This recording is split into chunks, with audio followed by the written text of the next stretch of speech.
what is happening? There's nothing like exciting to be like, I'm hooked. The way he's being so rude, I don't know if I'm necessarily rooting for him. Yeah. The way that Camille is being selfish, I don't know if I'm rooting for her. Who am I supposed to root for? Season 2 of Drops of God gives us even more of what we loved about Season 1. More exotic locations, more languages, more wine, and of course, more drama. And yet, just like Camille, it lives in the shadow of its predecessor. Today, Sterling and I are talking about the wine-based drama Drops of God Season 2, Episode 3, The Origin. So spoilers are ahead. Also, we are so thankful to our channel members for the continued support. You are truly awesome people, and we greatly appreciate you. Now, let's get into the episode. So the Issei that we see in the first 3 episodes of this season, to me, doesn't feel like the same person we were watching in Season 1. And I thought it would be nice to get into the heart of that. So let's start off with kind of like what's changed from the Issei that we remember and possibly love and the one we see in front of us here. Yeah, I'm not sure if it's intentional. It does feel a little bit of a different character. You know, maybe this was a choice to make him a very different character.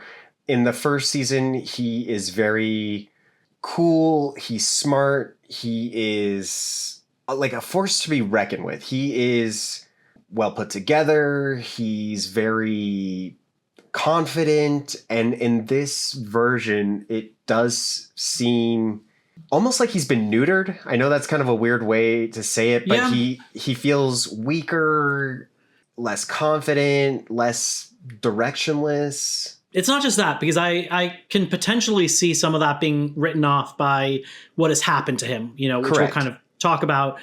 But there are other things that don't make as much sense to me. He seems cruel, and I can understand that might come from his parents or something like that. But I don't remember that from the previous one. So to me, it doesn't just feel like an Issei that has been traumatized and has pulled in.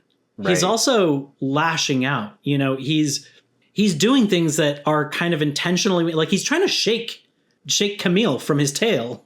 Yeah. You know, so it's like he shows up at breakfast early, and the moment that she sits down and is about to start eating, he leaves. So at that point, that's just kind of mean, because now you're preventing her from eating a good breakfast. He tells her to shut her mouth. He's like, next time you should keep your mouth shut. It's just rude. He did tell her in the last episode that she was how stupid she was for dumping out the wine. Yeah. For me, it's like his it's not just that like he went through some stuff, but it almost feels to me like it's a different person that I'm looking at. Yeah, the first season, you know, when he is spending time with that reporter. Do you remember? Yeah. He's very, that's like when I feel we got to really know him, and I think it showed his cool, calm collectedness, and it does seem a little out of character. I think, you know, you could explain that cruelness that, you know, they talk about that he gets half the inheritance, right? Right. He didn't earn it. He didn't deserve it. It's almost like shame. So he could just be having a lot of resentment towards Camille for bringing this shame on him. And so, like, we don't see him really being cruel to other people. He's just really cruel to Camille. But also, knowing that they're siblings, you would think that you can have a rivalry with your sibling, and some siblings don't get along, and they haven't been siblings for very long in their mind. But it doesn't really feel like him. They were connecting so much at the end of the last season. They were finally getting so close, and Issei even told Camille how much he respected her. Right. And we saw him deal with pressure in very graceful ways. You know, even when he could say something that could be insightful and therefore could be biting because of that, it wasn't rude. Like, I think that the most cutting thing he said, which wasn't rude in the last season, when they were getting ready for the pictures, or maybe it was like during the pictures being taken. Mm-hmm. She said something about her inheritance, and he made a comment about it was much more eloquent than this, but it was basically like, if this is your inheritance, then why did Alexander put the two of us to this test? Right. You know, so he kind of pointed out, like, is it yours? And it was said in a respectful but insightful way that kind of cut her a little bit, because she didn't realize that truth. Right. But it wasn't at all rude. And some of the things that I'm saying here are downright kind of rude. And I'm wondering, are these changes justifiable? Like, what has caused these changes? To a certain extent, I do think that Honoka and or Alexander are kind of coming out in him. Like, the worst of them is shining. But it still doesn't quite make sense to me, because once again, like, I don't know, it just seems very out of character. Well, it did seem like in the first season that Issei was very much a product of his non-biological father. Yeah, Hirokazu. He like, to me it seems like that's where Issei got his core. Not from Honoka, Yes. not from Alexander Leisure.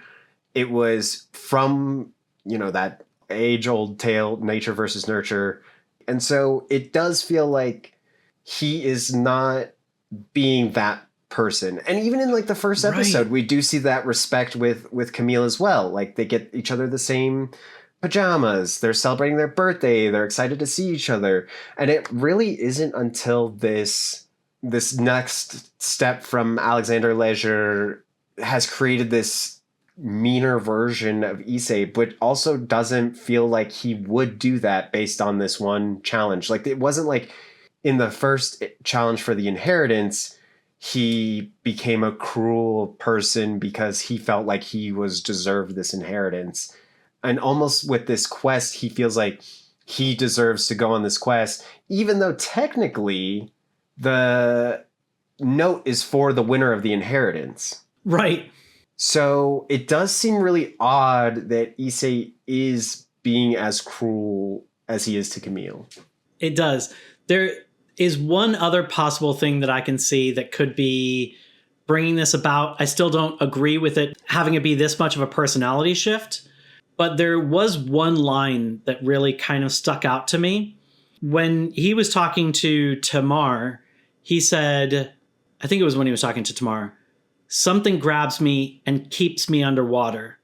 Now, it seemed like that was the kind of vision that he has where it is adult Issei. And so I think it makes it seem like it is about this kind of dream-ish thing.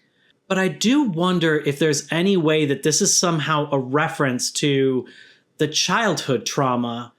Is there any way that somebody was trying to hurt him when he was underwater, that is worse than just, he almost died, but that somebody was potentially trying to harm him? I was going to say, we did see the flashback of him having a memory. It was very brief, quick, that we see maybe Honoka. His mom. It was Honoka. That's what it looked like. It looked like young Honoka. So to me, if somebody was trying to kill him, there would only be one person in the context of the story that would make sense to me that would be trying to kill him. And that would be Alexander Leisure. Because if he didn't want to have this bastard son with Honoka, that it could, I don't know, it doesn't seem like it would be shameful to him. He might try to get rid of him. I don't know. But that's the only thing that I could think of if somebody was trying to hurt him. And the context of what we know as viewers, the only thing that would make sense would be Alexander Leisure. But, and then that could explain why he has this hatred for Camille, maybe. Right. So in this episode, there was a pivotal scene where Camille finally confronts Issei about his attitude. And she says, look, if you want me to go, just say it and I'll go. And he says, I want you to stay.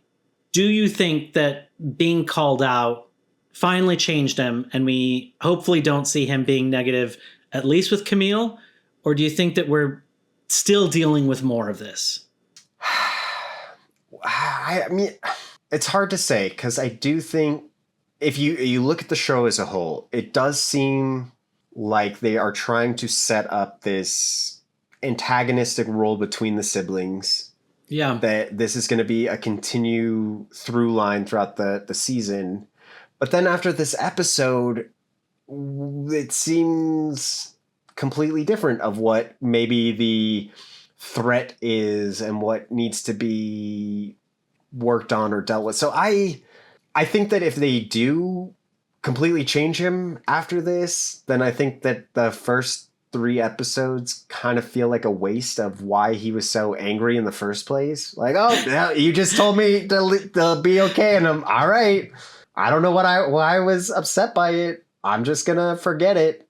Yeah, to me, he still, I think, doesn't trust Camille, and Camille isn't giving him reason to trust her.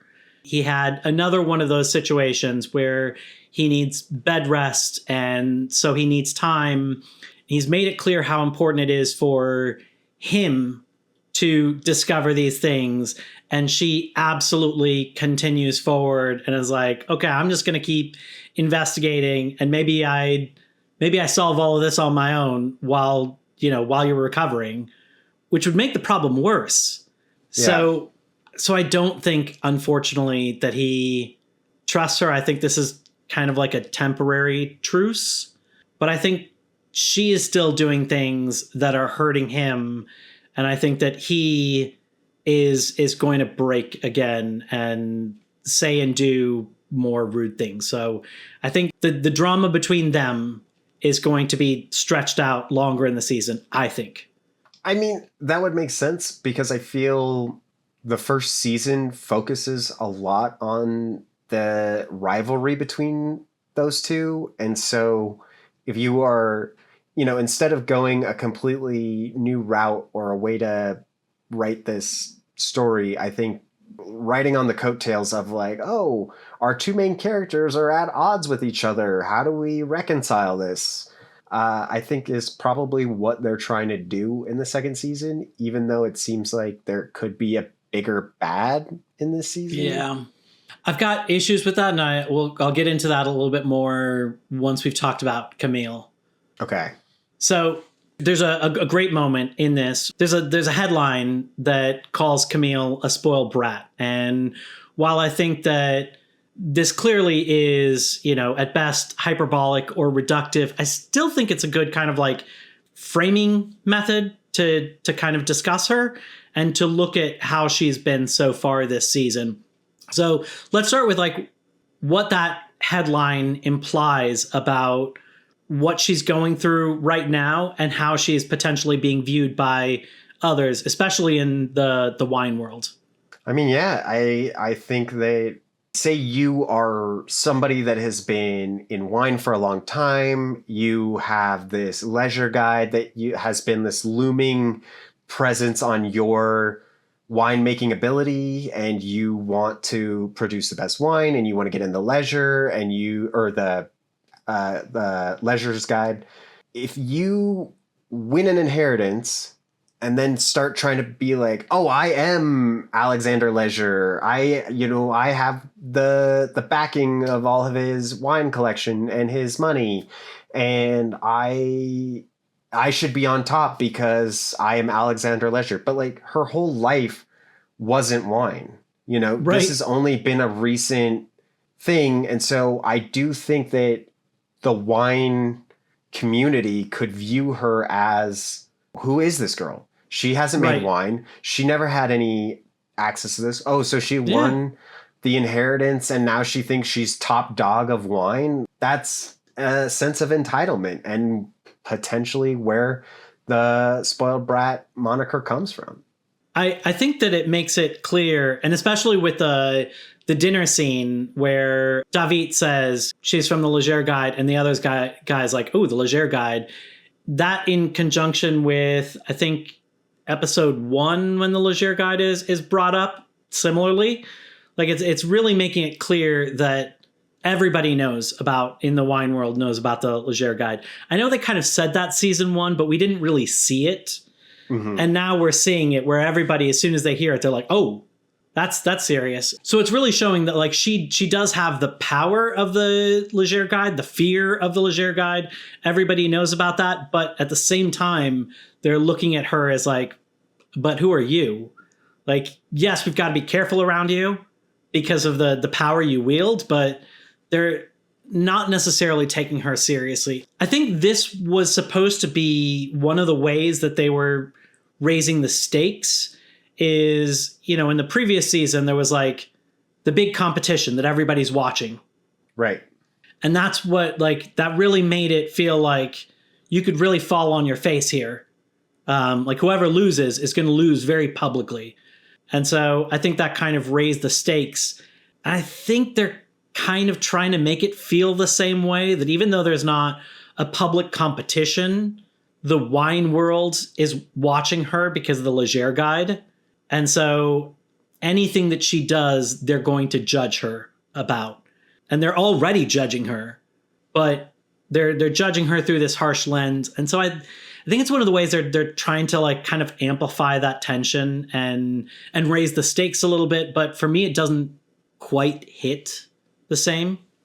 Yeah, I totally agree that it doesn't hit the same. I feel this, like in last season, they do talk about the Leger Guide and they go to some remote places and people are like, we don't want to give That's you when we saw it. Yeah. time and attention because the Leger Guide puts people out of business. It destroys good winemakers' business because however Alexander Leger feels, it evoked this name of terror. And so in a weird way, in the first season, the Leger Guide was something that really wasn't respected. And that's ultimately like why she gave it to Miyabi and Lorenzo. And so that was supposed to take this heat off the Leger Guide or like make it a little bit more palatable. And so now seeing that the Leger Guide is the thing that we're like running how Camille does things. And you know, in the first season, it's very first episode, Alexander Leger dies. The contest is brought up. There's already high stakes from the very first episode. This first episode hasn't really had high stakes. It's, oh, we got to find a wine. But what are the stakes of finding this wine? Oh, Issei can feel a little bit better about losing the inheritance. Right. What is in it for Camille? Like, why?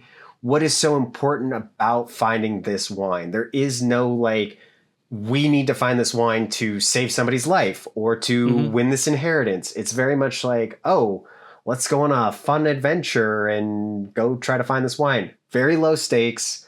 In its own self, it is creating kind of this made up tension between the siblings. Yeah. And so as fun as it is, you know, first 3 episodes of the last season, it felt like high stakes, like somebody out of their element trying to win this inheritance from her estranged father.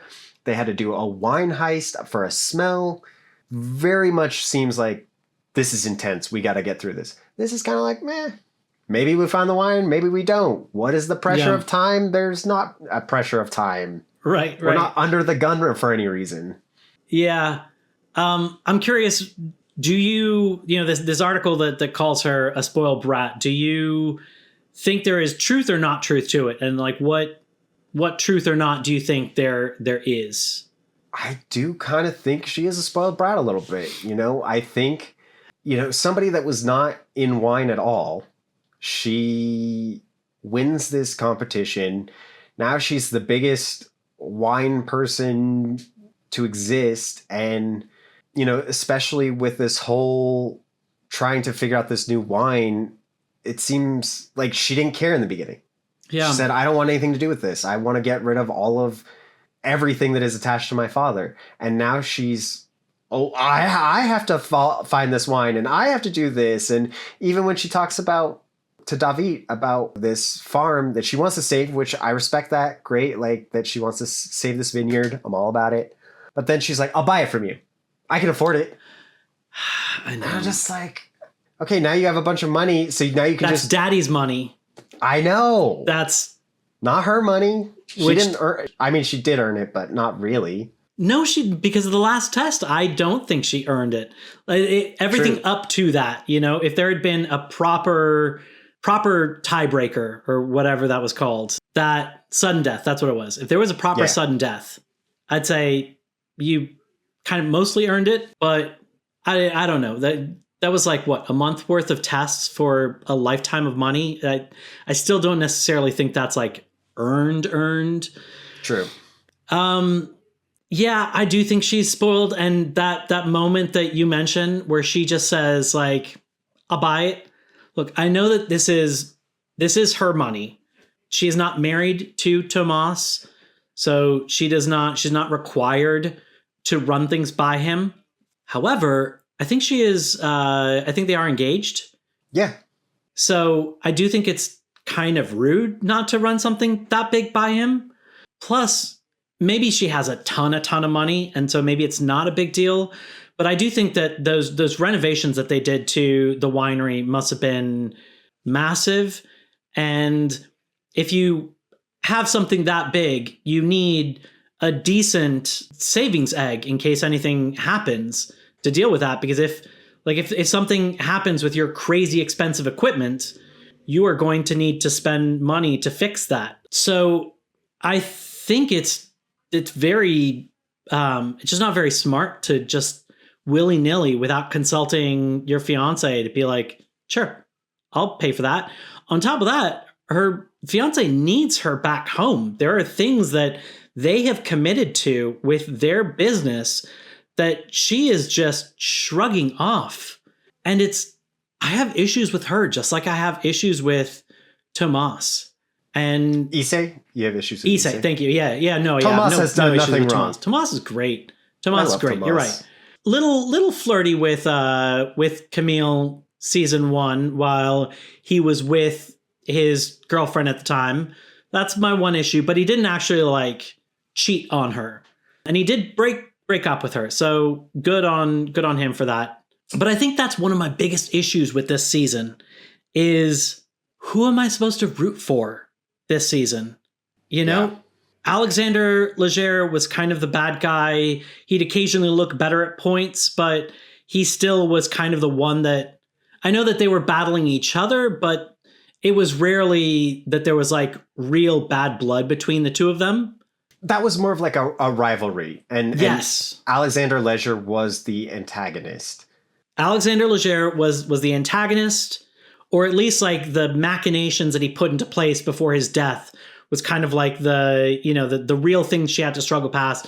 She was the underdog, but we were rooting for her as the underdog. You kind of pointed out in the beginning of this season that Issei is kind of the underdog, but I don't know if he's the way he's being so rude. I don't know if I'm necessarily rooting for him. Yeah. The way that Camille is being selfish, I don't know if I'm rooting for her. Like, who am I supposed to like in this? Well, and that's the thing in the first season. Yes, Camille was the underdog, and yes, she had competition with Issei, who could very well be viewed as the antagonist. Like, he is the hurdle that she has to overcome. He is a professional wine connoisseur. That is the challenge. But yet the first season made you not hate Issei. He was this victim of Honoka who made him be a certain way, and his culture made him be, like he says in this season, very obedient and very much like, I have to do these things that I care about. But like, he was like very human in the first season, and he was very enjoyable. So like, even though there was this competition, we liked both characters. And so it was hard to decide 100%. Who should win the inheritance, which made that part of the show very enthralling, being like, I don't know who should win. Yeah, it's funny. It's the opposite problem. I also, in that season, didn't know who to root for, but it was because I liked them both. Right. Versus this season, I don't know who to root for because I am disliking them both. Right. And that bugs me because I really came to like these characters. So I hate seeing the worst sides come out in both of them. Her savior complex, where she's going to step in and save Issei from hurting himself, even if it's taking away from like why he's getting hurt. You know, like if she was worried about him hurting himself in these diving things, and so she wanted to step in, but in the process, she might take away the discovery that he is looking to make himself, which is what has caused him to do this diving. So she's potentially hurting him while pretending to help, while pretending to save him. And then I really question whether or not she should jump in to save this family, because she's barely heard one side of the story. And I think there's much deeper things going on. I do think that Tamar's side is probably going to mostly be in the right, but I do think it's a much more complex story than we're seeing. And I don't think it's something that you should jump in with the weight of your money and just say, I'll buy you out. Don't worry about it. I don't like it.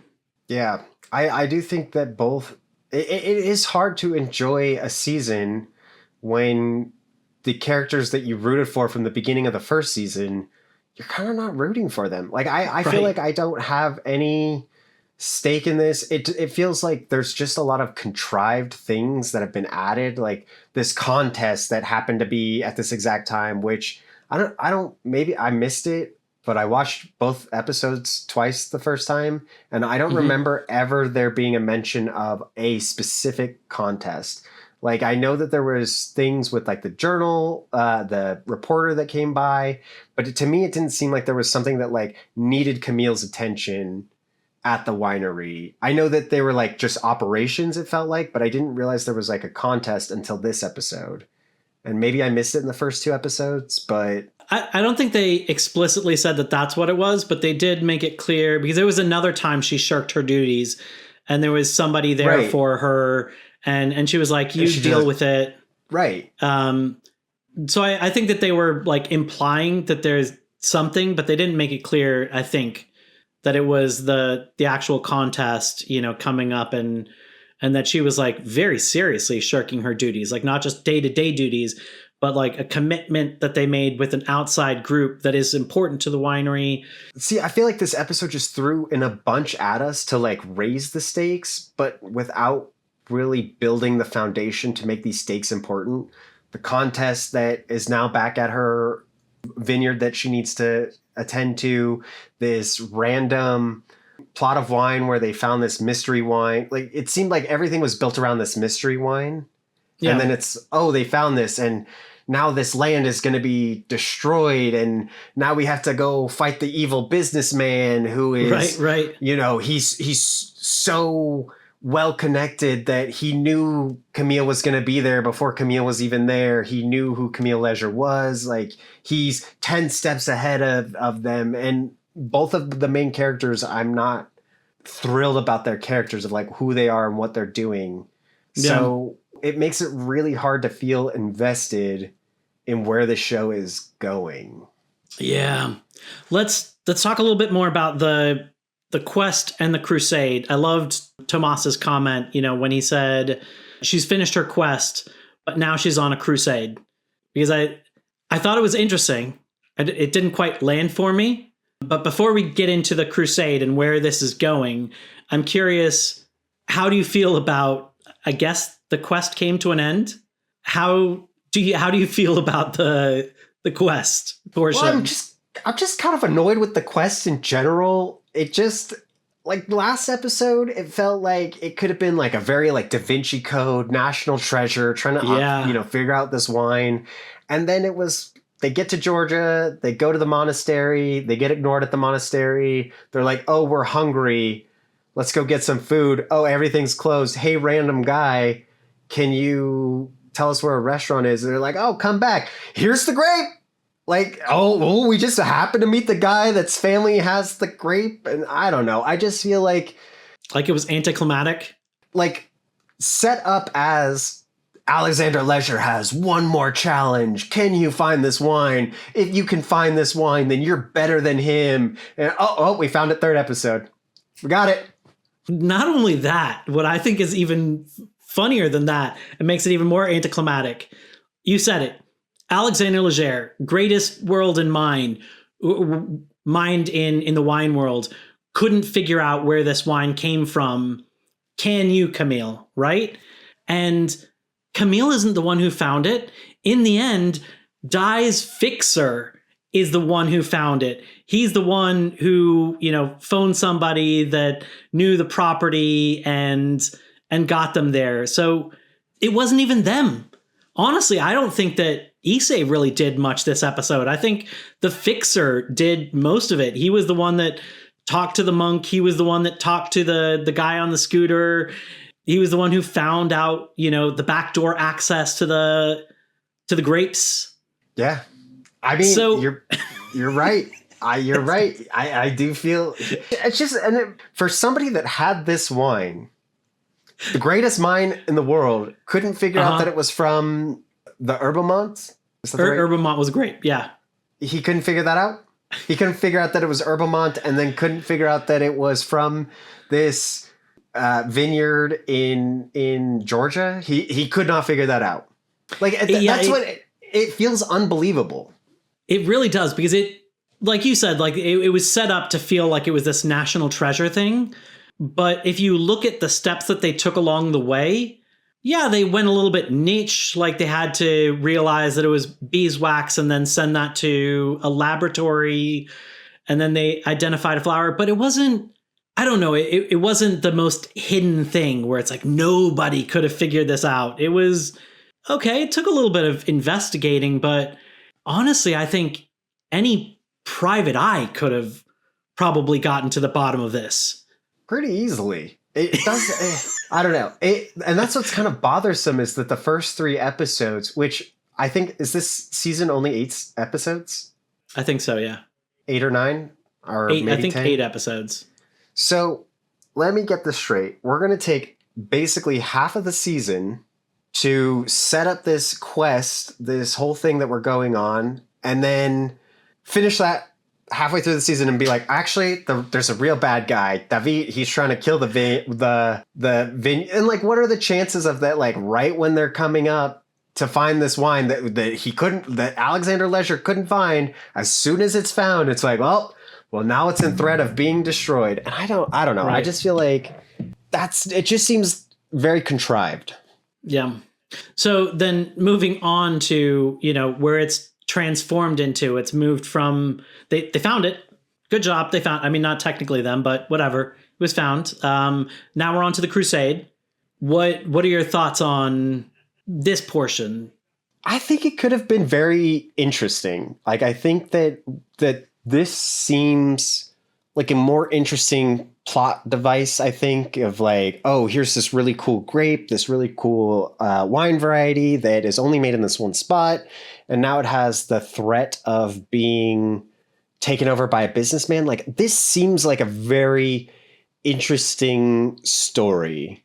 Yeah. But I feel like because they were trying to do the whole find the wine, which is like tied to the first season, it just, I don't know. Now that it feels, I know it's only episode 3, but it feels so like late in the game that it's just like, I'm like, I'm not invested in these people. Like, it could have been more interesting if there was like threat to Camille's winery, that there's a businessman that actually owned the rights to Philippe's land that we didn't know, and now he's trying to take it back. And then there's this interesting dynamic of Camille having to fight this. I think could have been really interesting. But like, just a random plot in Georgia, these random characters, it's hard to like feel invested in that. I think on paper, I like this idea. I think it's the execution that is off for me, because I like the idea of them finding this wine that's so amazing, and the people that made the wine decided this isn't a wine for people, this is a wine for God. That is kind of a beautiful and poetic thing. So I like that aspect. I think it opens up the door of something similar to what we had in season 1, where we're back to, well, first of all, like the people that made the wine were siblings, so it was Tamar's father and his brother. So it was siblings that made it. And this is a thing about siblings. Now it's a fight of siblings to keep this piece of history or this wine for God or whatever reason that she wants to keep it, or, David's side of selling it off. And I assume that there are going to be dark secrets that are going to come out, because David said some things that made it sound like there's a reason he hates Tamar. Yeah. Because he turned down a better offer because it was going to save Tamar.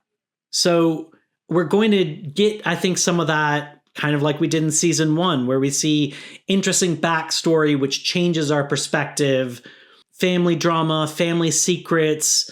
So on paper, I feel like this is hitting the notes, but the actual execution is just kind of meh. Well, and to your point, like, I feel like the first season was very much like we had, like, all of the flashbacks were in service to these two characters, right? Issei and Camille. It showed a lot of Alexandra Leisure and Honoka, which were the two driving forces between both Camille and Issei. So I think that, like, those flashbacks made sense. So if we see flashbacks from these just random characters that they didn't even introduce till episode 3, yep, how invested are you going to feel about their flashbacks? And I think there could be interesting things in there, but also I don't think, like, if you look at a storytelling standpoint, right, we're supposed to be rooting for Camille and Issei, and we want them to protect this wine of the gods, right? Yes. So ultimately, as bad as David, the businessman, typical villain, might have a beef with Tamar, I feel like it's not going to be that bad that the audience doesn't want Tamar's vineyard to be saved. So, like, what is it that she could have done that, maybe he got wine in his eye and he was like, oh, I hate wine. Sell it. And, also him turning down Camille might not just be the whole Tamar thing. Like, that might be part of it, but he also might be like, you're Alexander Leisure's daughter and you're just trying to buy your way out of this. And, like, I don't care about you. Right. Like, to spite you, I'm not going to take your offer. Like, I don't know. Yeah. Let's briefly get into what I think is one of the good spots, which is, let's talk a little bit about the location. Okay. Beautiful. Love it. Love Georgia. And I think there were some really cool things here. Like, it's brought up interesting topics of wine that I don't think that a lot of people get to experience, so orange wine, the containers that they age the wine in, grapes they haven't heard of. I like that. I think that's very cool. The information isn't always perfectly accurate, but it's good enough that it, like, introduces people to the topic. Georgia has an important place in the history of wine, so it's very important. And I did think that the depiction of the country, the depiction of the wines, I liked as they're, like, road tripping to the place, as they did, like, the montage of the different places that they're going through. It, like, rather than keeping one song through, it did, like, 3 different songs, so you could get a taste of, I assume it was Georgian music.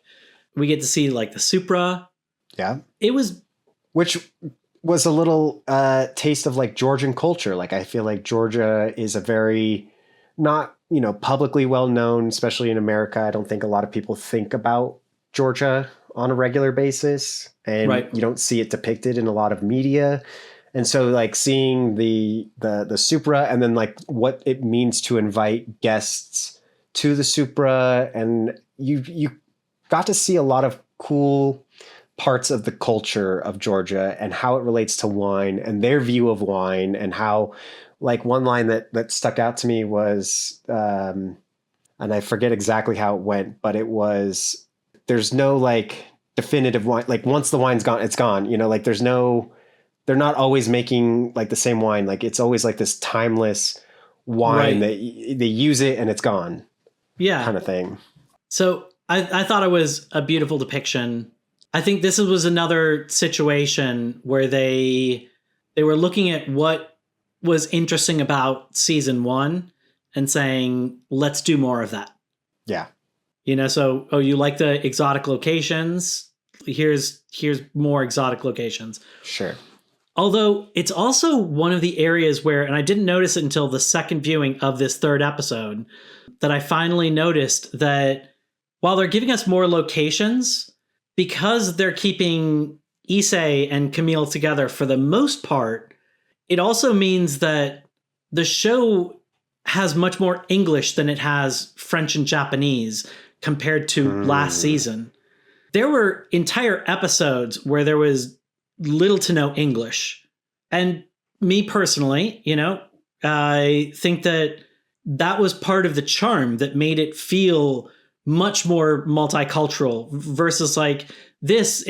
They could be Americans on a road trip to another country instead of, people from another culture with like different ways of being. And like even the Georgians are speaking perfect English. So there's only like little pockets of foreign dialogue. And that feels like it is meant to maybe make it more palatable to a broader audience, where it's like, hey, we've got these exotic locations. Everybody can enjoy exotic locations. We have like a taste of the language so that you can feel like you're getting immersed, but also we'll have it mainly be in English so that you can easily watch it without having to read. Yeah, I wonder if that was meant for that, but I also think that there is going to Georgia. It is because Camille and Issei don't speak Georgian. They're our main characters. If we want to go to other locations other than Japan and France, you have to, like, they're stuck speaking their language, and their only common language is English. And so going to Georgia, if you want them to speak with anybody or just have everything that they're saying translated, I do think it makes it better if everybody does just speak English for that reason. But like, you are missing out the very interesting dynamic. And then like also the interesting dynamic of like when Alexander Leisure could speak a little bit of Japanese, or I think he became pretty fluent in Japanese, but yeah, I think in the end he was. Like, we would see French speaking in Japanese, and like I think there was a couple things that Camille said in Japanese, and you do kind of lose that when you are going to all these different places. And I don't know what the right answer is for that. Like, how do you make it? Do you make it the wine of the gods somewhere in France so that we can speak more French? To me, that just takes away from some of the charm of the first season. Sure. Where it felt much more intimate. Yeah. Because we were watching conversations that we couldn't even understand, and they had to be translated, versus this one, we could be along for the ride on the road trip and wouldn't need a translator. So it almost feels like we could easily be a part of it versus, somebody watching that maybe shouldn't be privy to the stuff because it's private and, so it doesn't have that same charm, I think, that the first season does. I agree. But I still did mostly really like the Georgia aspect. Agreed. Let's talk about the last scene. Okay. When Camille goes to the restaurant, and we don't know exactly what her plan is, but she is planning on pulling something out, This was like a covert mission, right? Like this was Black Ops. Like she was the one relative made it clear he can't know that you're related to Tamar because he hates Tamar. So it's got to be kind of like incognito. And she goes in. What were your thoughts on this scene? So initially I was excited. I felt like this was going to be sort of like the previous season, that we were going to see the heist of a smell. We were going to get a little bit more of that genre bending aspect. Same, Mark. The music at the beginning of the scene told us we were about to get a badass scene. It had this energetic, loud, and I assumed it wasn't going to be a heist. Maybe this was more like James Bond. Right. Like undercover. Spy, thriller, undercover. This was going to be that like killer genre bending scene that's like a fun take on like the wine heist. Well, and then it just feels most of it like is all just random stuff pushing the plot forward, right? She goes to a lawyer to be like, hey, I want to do everything I can to like work against this guy. And they're like, all right, well, no, he's too powerful. Like, you can't, I'm not going to be your lawyer. Okay, fine. And then just the sister of the guy, the random guy that they found for lunch is like, well, actually, we have a restaurant that he's going to come eat at. We're actually kind of friends with him. So we can actually get you close enough to him because we're friends with him, but also we love Tamar. So not quite sure that dynamic. Like, I feel like that would create a really big problem between them. And then just everything that Camille does at the restaurant. Like, she has this master plan, but her master plan relied a lot of the random guy that's with David to engage with her. Like, was she just planning to keep making noises until they like give her attention? Like I just like Camille has this master plan, or like they allude that she has this master plan, and yet it doesn't seem like a master plan. It just seems all happenstance. Like, it's just what is going on? Why? Oh, I made this noise. They invited me over. I ordered the orange. Like, I don't know. It felt like nothing was pushing the plot forward other than happenstance. Like, oh, it just happened to be this way. Yeah, I think my big issue with it was that it felt to me like, just like it did with you, that this was their chance to do something genre bending like the wine heist. And based off the music, I really believed that they were telegraphing that to us. They were letting us know this is going to be a really cool scene. Get excited. And so I was excited. I legitimately thought this was going to be the scene that was going to change it all for me and make the fact that the past few episodes have been slow and I'm not in love with the characters, it was going to make it all okay for me. And maybe they were trying to subvert expectations. And that's fine if you do that right. But I think if they were playing on the fact that we thought that something like a wine heist was going to happen, and then they use that to like pull a fast one and do something completely different that there's no way we could have expected, I think that would have been a very pleasant surprise and could have been a chance to be like, oh, I didn't know this cool thing was going to happen and I was expecting something else. That really surprised me, but what we got instead was really fun. But in this case, it was just a disappointment because all that happened was we were expecting one thing and then David is like, I see through your plan. No. So she just hits a wall, you know, like we're thinking something cool is going to happen and it just falls flat on the face. But we don't get anything cool after that to like make up for the fact that they're possibly trying to subvert expectations. So it just felt like a disappointment. Yeah. I think that they should have done something along the lines of her doing that covert mission and being very successful in it. One thing after another keeps going right for her. Boom, boom, boom, boom. You're like, oh, she's got this. She's so good at she is MI6. And then David pulls the rug and says, no, I knew you were here the whole time. Blah, blah, blah, blah. That could have been cool. But it was, she sets down, happenstance to get to their table, instantly shut down. And you're just, okay, well, this is really cool. This is great writing. I don't know. It was very disappointing. Yeah. Okay. So now that we've kind of laid the groundwork, talked about each of the sections, is there anything else, or do you want to make clear your overall thoughts? I do think it's probably clear at this point.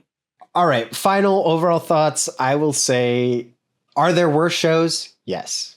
I don't hate this show. It's not a dark matter for me. This is not anywhere close to the level of dark matter of unbelievability and unenjoyment. There is, I like the actors. I think they're doing phenomenal performances. I like the location. I think they could still turn it around. They could still easily turn it around. By episode 3, though, it is feeling not something that I'm itching to get at. Like, I feel with Pluribus, every episode I was itching for the next one. Yes. And even Pluribus is slow and takes its time, but I was still itching for what it was trying to say. And I feel this season of the show, like, I feel like the first season was trying to say something about legacy, inheritance, you know, where you come from, your origins, you know, all in relation to wine. And I'm really struggling to figure out what this season is trying to say. What is its overall message? And so it's kind of mediocre so far, but it could get better. I think one of the biggest issues that this show has for me is the fact that it is going against season 1's expectations. I think the writing for the season has been fine. Not good or great, but it's been fine. And I think that if I went in with that kind of expectations, but it gave us the interesting wine stuff that I love as a sommelier, I think I still would be down with watching it. But I think it thinks it knows what was good about season 1, but then it's missing on a lot of that, you know? I think that if you compare the first 3 episodes of season 1 to the first 3 episodes of season 2, season 1, I feel like it kept you on your toes the whole time. You know, in those first 3 episodes, we had that moment where Camille tastes the wine, the glass explodes, and we see a visualization of her senses being assaulted. And it was beautiful representation. It was so cool. Such a visual spectacle. Episode 2, we get the Mind Palace, and that was such a cool representation. And to see it in the different stages of going from shambles to her finally organizing it and getting it impeccable. And then episode 3, we get the wine heist. And oh my God, that was so much fun. It was such a cool scene. Like, at that point, I was like, this is so good. Yeah. And this season, they did a little bit of that synesthesia thing, you know, when she smelled the wine and they showed all the fruits that she was smelling. And I think she's like technically seeing those. There's the vision, which gives you a little bit of that, like, ooh, there's the moon while he's underwater. The tree. Yeah. So it's like little tastes of that. They're trying to say, hey, did you love the locations? We're going to give you a ton of them. But, you know, Dawn kind of mentioned the kind of like with Game of Thrones, where in the later seasons, they just started instantly transporting to locations. Yeah. You know, like, hey, we need to go across the sea. Cool, we're across the sea. Yeah. Whereas like season 1, it took them like 4 episodes to take a carriage on land to a different location. Yeah. This is like, you know, they've gone to so many locations within these 3 episodes, and it's just like bang, bang, bang. And that feels like it's giving you the locations, but it doesn't have the heart and soul. And like I said, who am I supposed to love in this? Yeah. Who am I supposed to root for? Yeah. No, I agree. It's definitely tough on this season so far. If you enjoyed our breakdown of episode 3 of Drops of God, then check out this other one in the series. Thanks for watching.